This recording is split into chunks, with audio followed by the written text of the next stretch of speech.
So now we talked about the comedy and all that stuff. I want to jump in with nutrition. Okay, yeah. I think that's really important and something that a lot of us need to pay attention to. Right. You can't be funny, you can't be healthy, you can't have a nice body or butt if you don't put the right things in your body. Right. And take care of yourself, right? Right.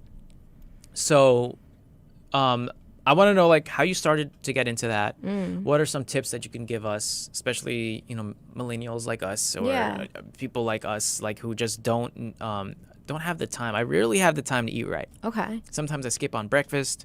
Okay. Sometimes I just heat up some leftovers or something, and sometimes I don't know how to cook a damn steak. So it's like, what are some tips that you can give us? I think, well, one, you just motivated me to do more cooking videos. So you're going to see a lot more cooking, very easy cooking videos. I'm all about the fastest way to get food into your mouth and your body, and I don't care what it looks like. So you're going to see that. So I'll show you. Yes. So we'll help you with that. That'd be awesome. Yeah, easy stuff. Everything in my guidebook is basically wash it, chop it, put it in the oven, or wash it, chop it, put it in a container. Not, crazy methods.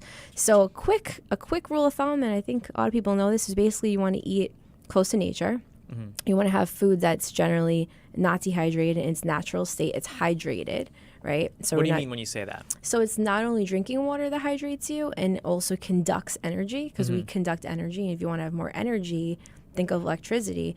Water conducts energy. So like watermelon, cucumbers, apples, peppers, those foods have water in it in the natural state.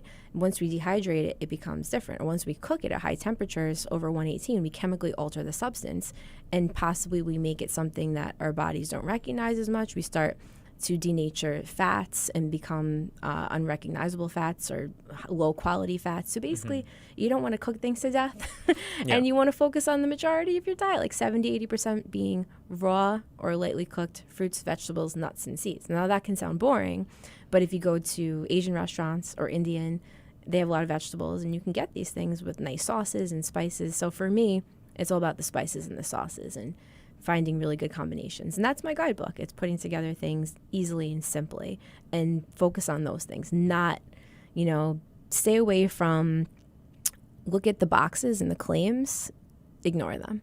Because remember, all these companies want to sell you the product, whether it's a cereal or a protein bar or chips. It might look so healthy and have all these claims that can lower your cholesterol. Just look at the ingredients and look at the nutrition. That's really top recommendations, I would say. Don't get swindled into the hype. Don't believe the hype. Okay. Blueberries don't have hype. A lot of natural foods that are good for you don't have any hype behind them. Blueberry, I hear a lot of good things about blueberry. Yeah. It helps you with your memory. Supposedly. A lot of my because my theater group that I used to go, we used to perform at Queens College at Colden Center, and so a lot of the actors would be eating blueberries. Right. And I was like, why is everybody eating blueberries? What am I missing here? And they're like, well, it helps with memory and memorizing. So it helps you with your brain. It has antioxidants and cleans your system. Right. So I'm like, oh, okay. So, it helps with memorization, I guess, because they're trying to memorize their lines. Yeah. So I wonder. I was eating them the other night, though. I was feeling so proud of myself. I was like, picturing my brain growing. Because supposedly it builds neural connections. That's some new article said that. Yes, it's good for your brain, too. Okay, I'm going tonight to get some blueberries. Get some blueberries. I'm getting some frozen blueberries. I'm getting some blueberries. I like blueberries. I used to eat them with yogurt. Just putting them in with yogurt. Is that good? Or yeah, could be, depending on the yogurt, yeah. Yeah. But one tip, too, if you're making a lot of food, make enough for like 2, 3, 4 days. That's a really big tip I always tell everyone, because you can't be cooking all day. So if you find something you like it, make like 20, 30 servings and freeze it. So you always have it in the freezer, and now you have your own homemade leftovers, like TV dinners. That's smart. And make like 3 or 4 days, because I only cook once or twice a week. That's cool. My brother was telling me about that, and I didn't believe him. He's like, hey, man, like, this is what I do. I cook once a week. And I make everything I need for that week, and I just save it in the fridge, whatever. And then this way I save myself from having to cook for the rest of the days.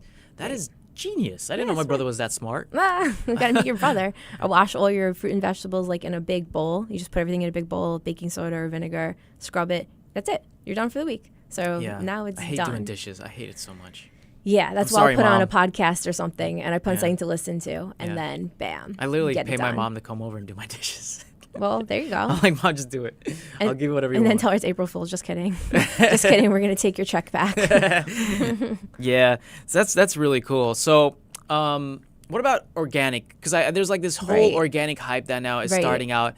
And my friend, she told me, like, she's a dancer, and and her grandma was really into the organic lifestyle, and her grandma still got cancer. So she was telling me she doesn't really believe in that organic stuff because it's still, you could still get sick even if you're eating right for the rest of your life. I mean, yeah, you can live a perfect life, and is organic overhyped?